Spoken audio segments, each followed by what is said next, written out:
Dia 18. 12 características de pais e patrões.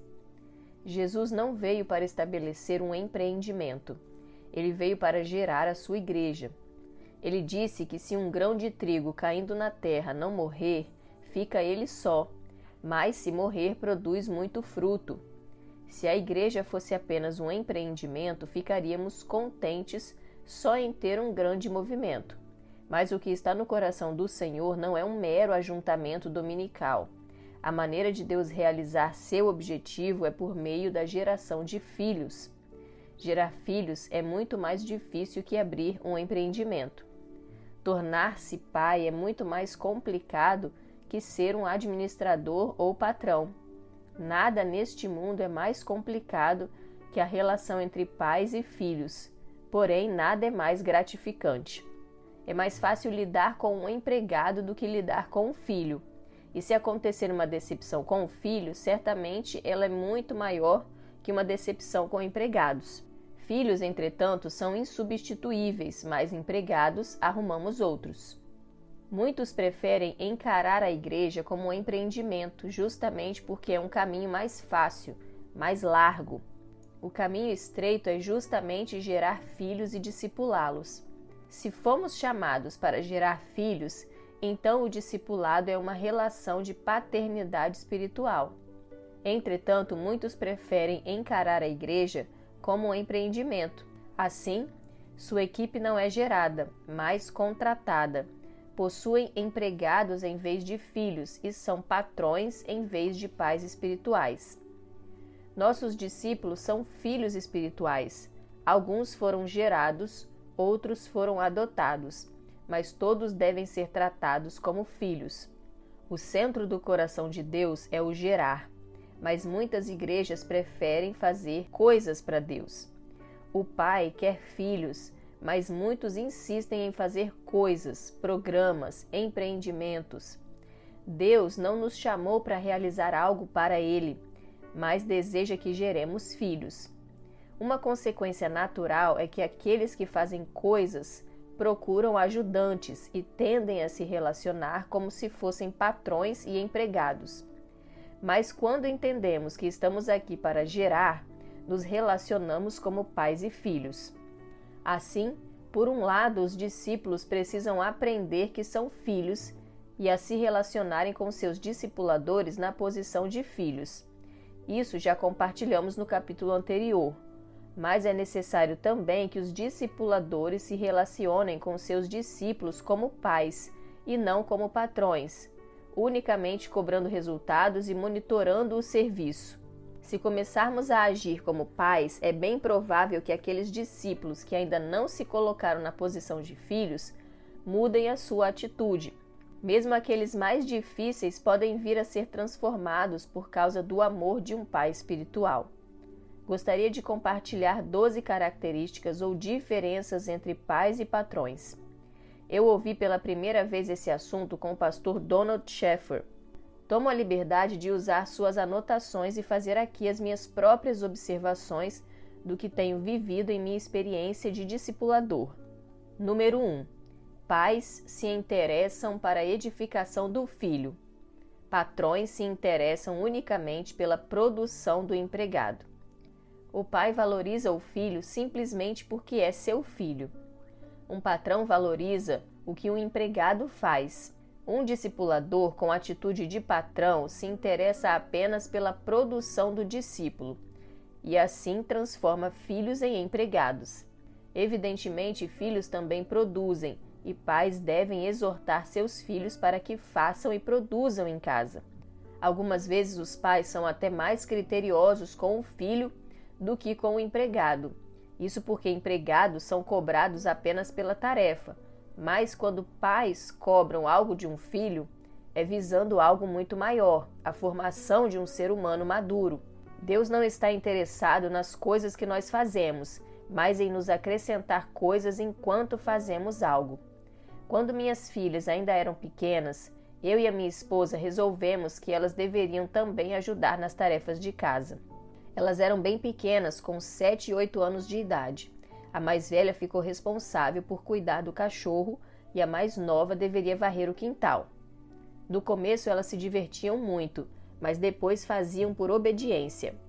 Lembro-me que a mais nova, enquanto varria o quintal, não se importava que o vento trouxesse as folhas todas de volta. Ela queria apenas passar a vassoura no chão. Quando achava que tinha acabado, ela sempre perguntava: "Pai, ficou bom?" E eu devolvia a pergunta: "Você fez o melhor que pôde?" Ela sempre dizia que sim, então eu respondia que estava maravilhoso.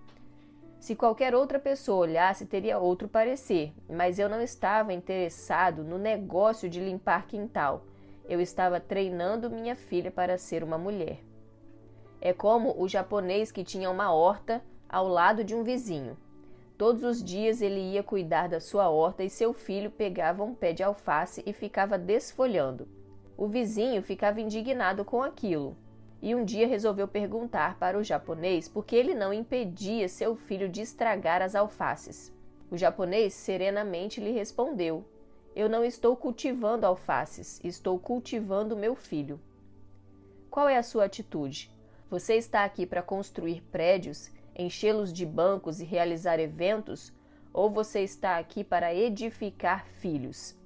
Sempre procuro lembrar meus pastores que quando eles realizam um encontro, não estão realizando um evento, nem mesmo estão lá em primeiro lugar para ganhar almas.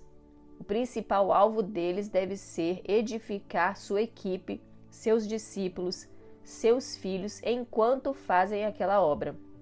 Pessoas certamente serão salvas. O mais importante, porém, é que filhos serão edificados nesse processo.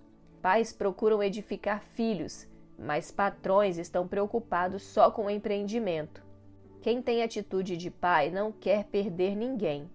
Patrões lamentam quando um empregado se vai, mas sabem que outros tomarão o lugar.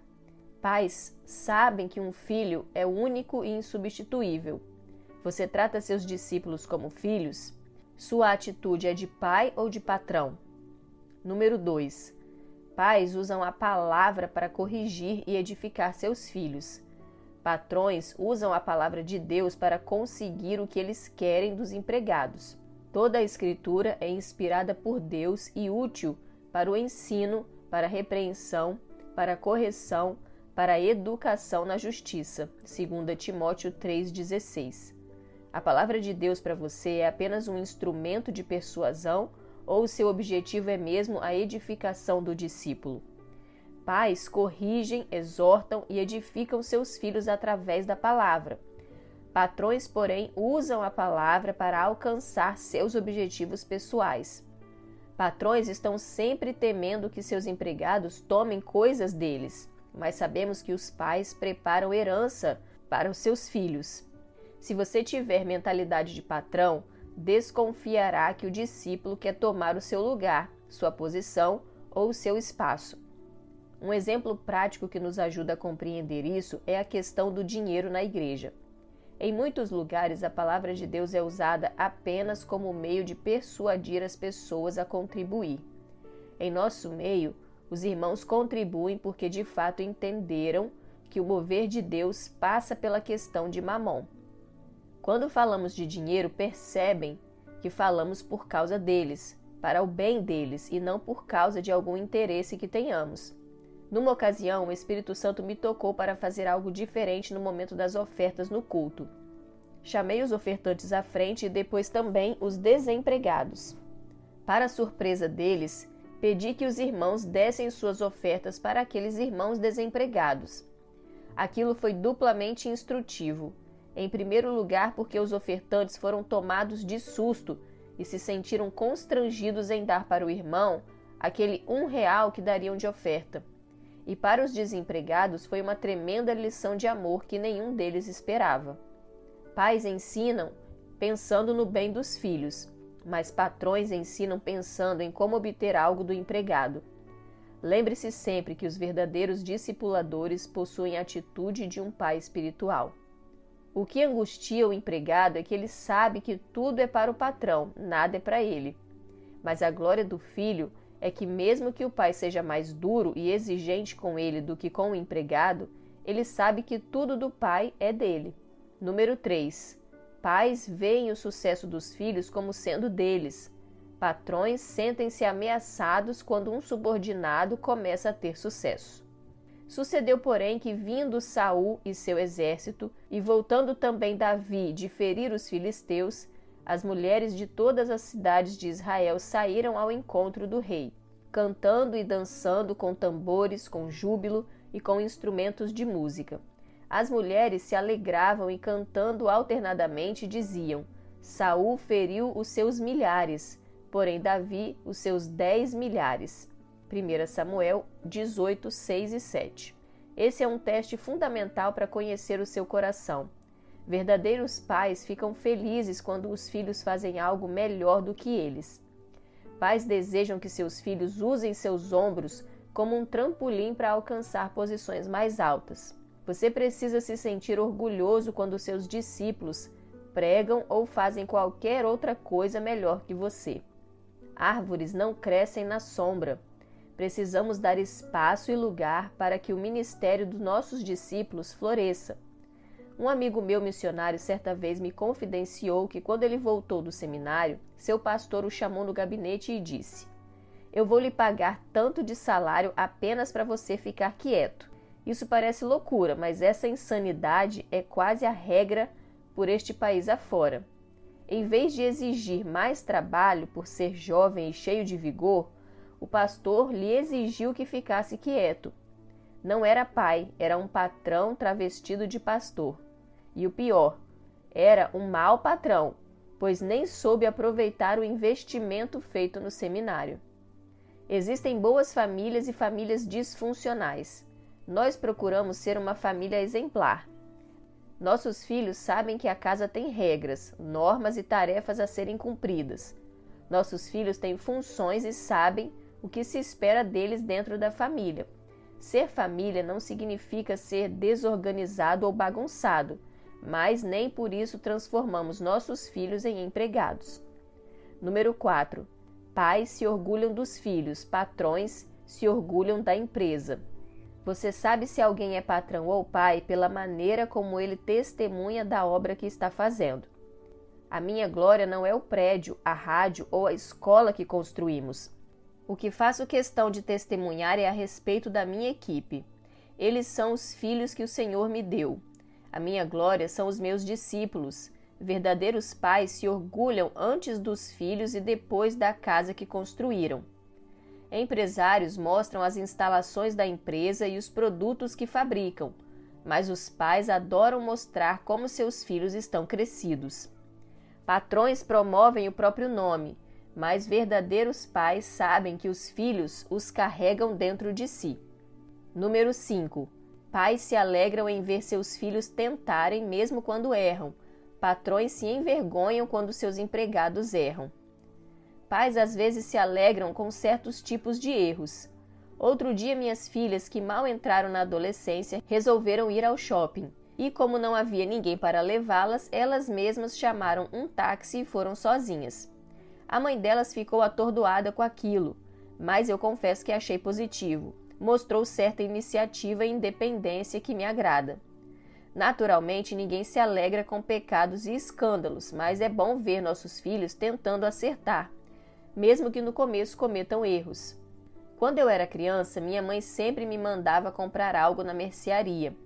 Um dia pediu para eu comprar farinha de trigo, mas não tinha. Então, eu perguntei ao vendedor: "Não tem outra coisa que sirva?" Ele perguntou: "O que sua mãe deseja fazer?" Como eu não sabia, disse que achava que era pão de queijo e ele então me vendeu polvilho. Quando entreguei aquele polvilho para minha mãe, ela ficou perplexa.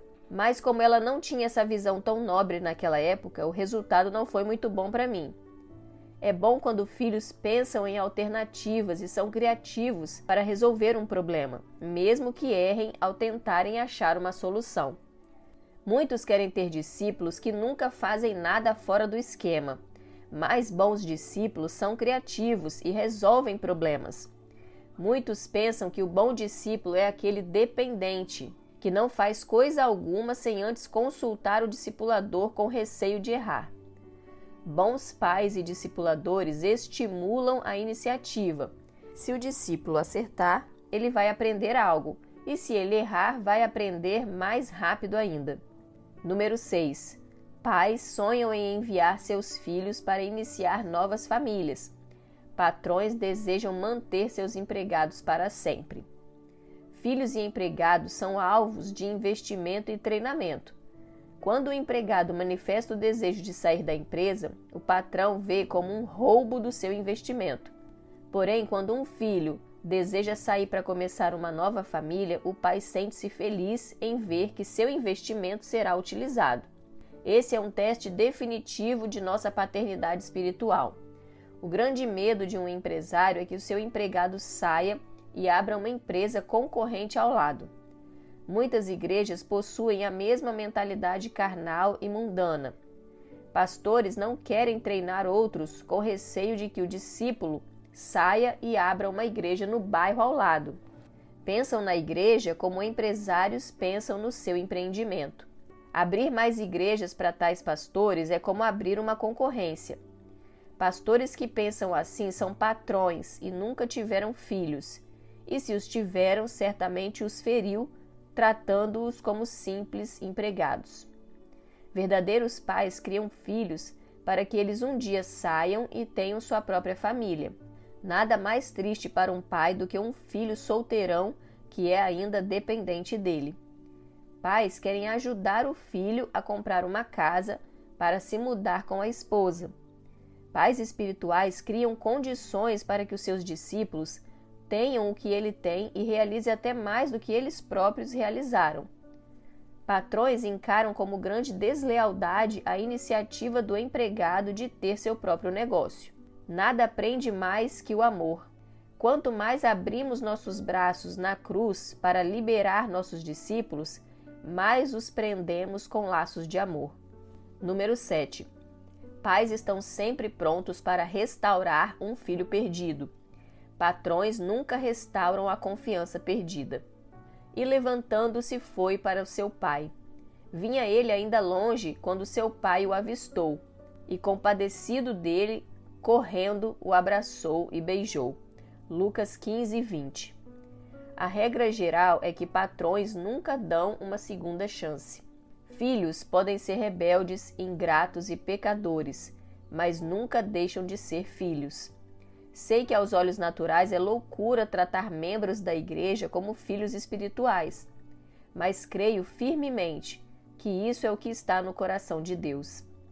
Certo dia, um dos nossos pastores me ligou perguntando como agir a respeito de um dos seus líderes de célula que repentinamente resolveu sair da igreja. Ele estava realmente indignado pelo que ele chamou de deslealdade e grande ingratidão. Ele tinha investido tanto tempo cuidando e treinando aquele irmão e agora ele resolvera sair. O que fazer numa situação assim? Então eu perguntei para ele: o que as pessoas naturais do mundo fazem num momento assim? Simplesmente faça o oposto do que elas fariam. Assim eu sugeri que o pastor reunisse os irmãos da célula e fizesse uma despedida para ele. Disse-lhe que o abençoasse e lhe agradecesse pelo tempo que esteve na igreja e de como ele foi bênção para nós. Que dissesse que não gostaria que ele saísse, mas que estava disposto a ceder por amá-lo, mas que as portas estariam abertas para quando ele quisesse voltar. Aquele irmão ficou completamente perplexo. Aquilo era justamente o que ele nunca esperava ouvir. Ele de fato se foi, mas frequentemente passava na secretaria da igreja para cumprimentar o pastor, até que um dia não resistiu à amizade e voltou. Se o pastor tivesse agido como faz a maioria dos pastores e tivesse amaldiçoado aquele irmão, ele certamente nunca voltaria. Há pastores que têm uma atitude rancorosa. Essa ovelha não merece o meu amor, traidora. Cuidei dela, tirei carrapicho. O casamento dela estava ruim e fui eu quem a ajudou. Quando estava doente no hospital, eu fui visitar. Eu discipulei, consolidei e agora é assim que ela me retribui. Foi pastar em um pasto que ela acha mais verde. Não é essa a atitude de um líder de verdade. Não é a maneira como os servos de Deus agem. Um verdadeiro pastor deveria sempre convidar de volta uma ovelha que se desgarrou. Mas há pastores que, de tão ressentidos, transformam aquela ovelha em uma inimiga a ser evitada. Ficam tão rancorosos que nunca mais dirigem uma palavra à ovelha. Ele a encontra e a ignora, faz que não a viu e diz para si mesmo, ingrata, me largou como? Logo eu, um cara tão sensacional, ninguém largaria alguém tão incrível assim. Eu não me assusto quando alguém diz que não quer andar comigo, porque às vezes nem eu mesmo quero. O que me assusta é existir alguém que queira andar comigo. Não é que eu tenha uma autoestima ruim, eu até gosto de mim mesmo na maior parte do tempo, contudo, sei das minhas limitações. Eu estou sempre disposto a trazer de volta uma ovelha que me abandonou. Chego a me tornar até meio inconveniente, pois a convido de volta cada vez que a encontro, mesmo nos lugares mais improváveis. Entretanto, há pastores que se acham sensacionais e a ovelha deveria se sentir agradecida todos os dias pelo privilégio de andar com alguém tão maravilhoso assim. Filhos que em algum tempo foram ingratos, algum dia podem voltar para a casa de pais espirituais. Bons pais sempre permitem que seus filhos reparem o erro cometido. Número 8. Um pai se alegra quando seu filho compartilha seus pensamentos. Patrões não toleram empregados com ideias triviais. É um dia alegre quando um filho começa a fazer algo que nunca fez. O pai deseja mostrar aos outros como seu filho está crescendo. Patrões exigem perfeição antes de mostrar aos outros, pois não querem ser envergonhados. Número 9. Pais deixam herança para seus filhos. Patrões dão apenas o necessário para manter a motivação e a produção. O pai se sacrifica por seus filhos. O patrão deseja que seus empregados se sacrifiquem por ele. É triste quando um grupo de discípulos se sente usado pelo discipulador para que ele possa atingir seus objetivos. Número 10. Pais deixam os filhos para buscar o filho perdido. Patrões decidem racionalmente cortando as perdas. Que vos parece? Se um homem tiver 100 ovelhas e uma delas se extraviar, não deixará ele nos montes as 99, indo procurar a que se extraviou?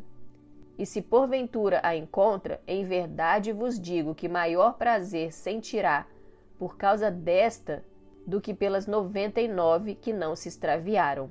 Mateus 18, 12 e 13. O pastor da parábola não tinha uma atitude comercial. Para o mercenário ou comerciante, não é sensato largar 99 ovelhas no deserto para buscar uma, e se ao voltar perceber que perdeu outras 99, ele não sairia para buscar apenas uma ovelha se a sua mentalidade fosse obter lucro. O verdadeiro pastor considera cada ovelha com um valor individual. Discipuladores são como pais, não querem perder ninguém. Quando um pai perde um filho, mesmo que tenha 10, não adianta consolá-lo dizendo: você ainda tem outros 9 filhos, morreu só um.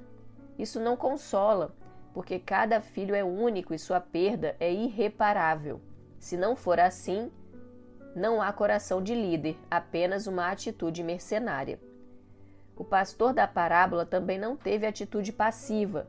Ele não ficou arrazoando consigo mesmo, dizendo: não vou fazer nada. É assim mesmo. Ovelhas vão, ovelhas vêm, ovelhas nascem e às vezes, infelizmente, se extraviam e morrem. Daqui a pouco outra nasce e repõe a que se perdeu. Quando ficar de noite ela volta, quando der fome ela retorna, ou então, quando ela ouvir o uivo do lobo, voltará correndo. Isso é passividade e por isso que muitos líderes perdem as suas células. O discípulo não foi à reunião e o líder também não vai atrás. Na semana seguinte, o discípulo não volta e o discipulador continua na mesma passividade. A consequência é que, possivelmente, ele não voltará mais. Então, ele se resigna, dizendo: é assim mesmo, não tinha compromisso, não queria nada com Deus. Número 11. Pais sentem alegria no discipulado dos filhos. Patrões preferem empregados experientes para que não seja necessário treinamento. Verdadeiros pais sentem alegria em cada fase da vida dos seus filhos. O mesmo acontece no relacionamento com nossos discípulos.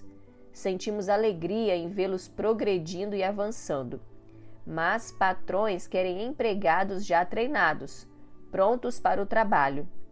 Não são poucos os líderes que vivem insatisfeitos à procura de uma equipe já treinada. Igrejas bem-sucedidas e abençoadas são aquelas que possuem muitos discipuladores com verdadeiro coração de pai. Número 12. Pais veem seus filhos como fruto que geraram. Patrões veem empregados como meio de sustentarem a empresa. Como flechas na mão do guerreiro, assim são os filhos da mocidade. Feliz o homem que enche deles a sua aljava, não será envergonhado quando pleitear com os inimigos à porta. Salmo 127, 4, 5. Há discipuladores que cobram uma dívida eterna de gratidão. Verdadeiros pais são servos e não investidores que esperam retorno com lucros pelo investimento feito. Não existe nada pior do que discípulos que se sentem usados e manipulados. É terrível quando se sentem descartáveis e quando não conseguem produzir resultados como antes. Todos nós procuramos um ambiente de família onde possamos ser edificados como casa de Deus. A igreja é essa família, onde existem muitos pais e filhos espirituais.